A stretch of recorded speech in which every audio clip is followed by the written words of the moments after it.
Hello, everyone. My name is Chris Haft. I'm a Midlands area rep for SE for Ed. And we are making an effort to reach out to all candidates running for election in November to make sure that their potential constituents have an opportunity to learn more about their stances on education, public education in South Carolina, so that you all can make more informed decisions at the polls. So today we are here with Ryan Arioli. And Ryan, why don't we just start by maybe giving you an opportunity to talk a little bit about yourself, the role that you're running for, and what brought you to run for public office. All right. Well, I'm Ryan Arioli. I'm running for SC House District 47. And a little bit about me is, I don't really have a background in education, but education is the thing that led me to run. And, I went to Winthrop University, which, is known for being a teaching school. And a lot of my friends are educators. My neighbors, who are, some of my closest friends, are also educators. So, I was hearing the stories of just the conditions that are in schools and how underappreciated our educators they are. And then, of course, with the latest education reform bill and how, teachers were basically cut out of the loop on how that was written. So ultimately, what made me decide to run was our state's education system, or really just lack of support our education gets from the government. And but before I made the decision, me along with two of my fraternity brothers started the process of starting a nonprofit to support education. And that foundation that we're starting is called the River Foundation, and its main goal is to help supplement funds to schools who don't receive the funding they need. So, our goal is to provide scholarships for potential college students and also provide teacher grants so they can supply their classrooms without having to dip into their personal funds.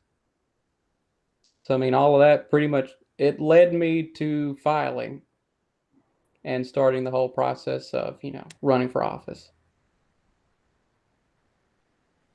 Right. And I would say for anyone who's in the process of thinking about who they're going to vote for, you can go to places like Ballotopia, which gives information about our candidates. And on that site, when you listed your top three reasons for running for office, education was number one on your list, I noticed.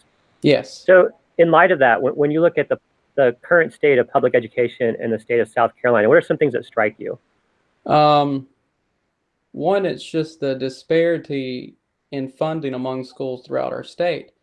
I mean, I came from a Title I high school, and just the difference in education I received when meeting my peers at college was a matter of they went to a school that had better funding and gave them, greater opportunity. So, I mean, when you look at it throughout the state, your education can be, I mean, what I take the quality of your education can be determined solely on the zip code you live in and not based on how much work you put into school. And, if we want to set we want to set students up to be successful in the future, we need to make sure that everyone is, on the same playing field when they complete grade school. So, I mean, just the disparity in funding alone is the biggest issue that I have with our state's education system, along with the fact that you look at what our teachers make and how little of a voice they have when it comes to education reform and education legislation.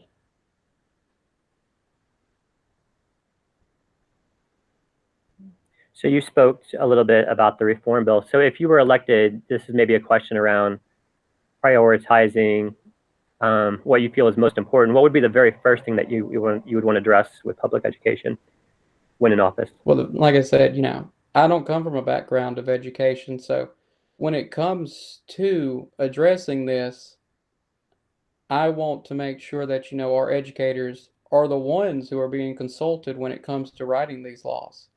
And it's not my opinion and it's not my expertise because I don't have any in education. So, when it comes to writing this legislation, not only do y'all need to be a part of it, but you need to have a seat at the table.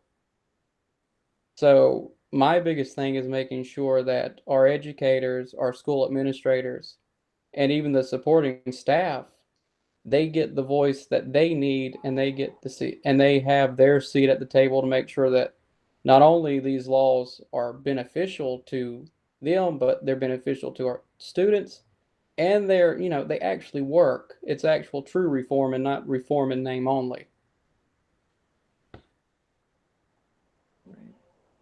So you spoke quite a bit early on about funding, and we know that funding is an issue. The state establishes their own formula for what it means to fully fund education in South Carolina, and they failed to do it 12 consecutive years now.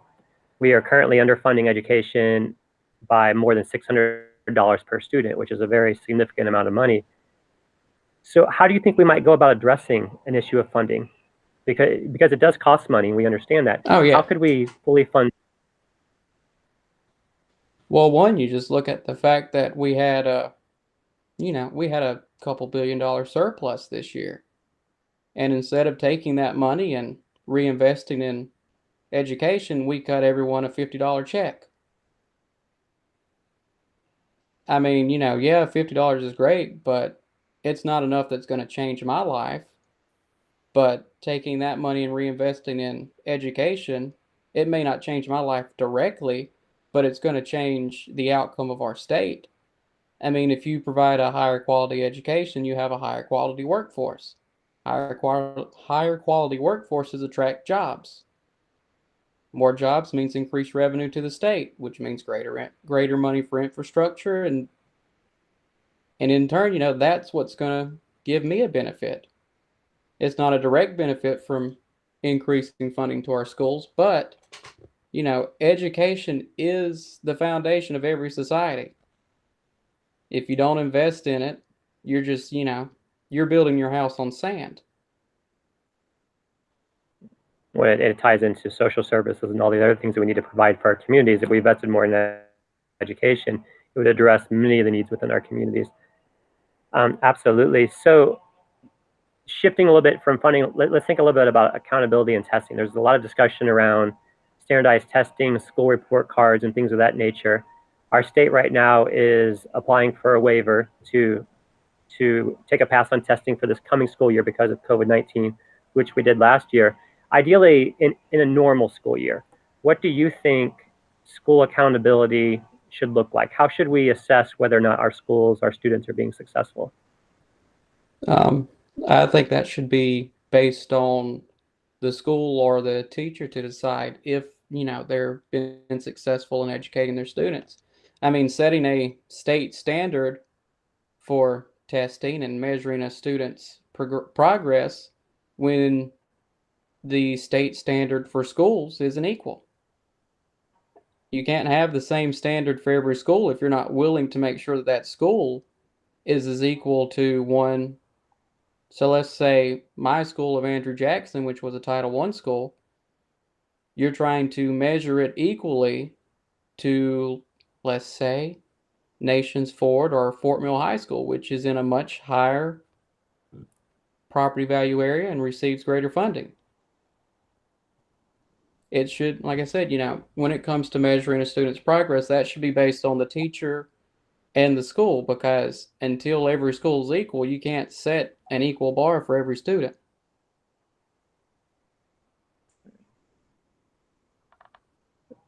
So, in closing, is there anything that you'd like to go back and touch on, or any other parts of your platform that you'd like to share with potential voters?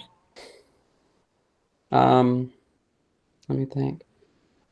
I mean, other than, education and making sure that we secure a voice for our educators in Columbia so that we don't have to see the march for educators that we saw last year. There's also, just the fact of making sure that we establish a government in Columbia that, represents the everyday South Carolinian and not just a select few. You know, my campaign is targeted to being one that's going to that's more people focused. You know, we've got to be we need representatives that are more representative of our state and not just, the monochromatic old white guy. We have a diverse state, but which is what currently dominates. yeah, we have a diverse state, but yet our representative legislation is older and less diverse than our state is. So, it's all about All right. this. Well, thank you very much. Sorry. Yeah, go ahead. Go ahead. I'm sorry. I thought you were wrapping. No, I'm good. I thought you were wrapping up. Did you have something else you wanted to say? No, I'm good. Sorry. Okay. All right. No worries. Well, thank you very much for spending time with us tonight and speaking out to voters and letting them understand a little bit more about where you stand on the state of public education and ideas for what we might do to address that in our state. Thank you, Ryan. Oh, thank you for having me.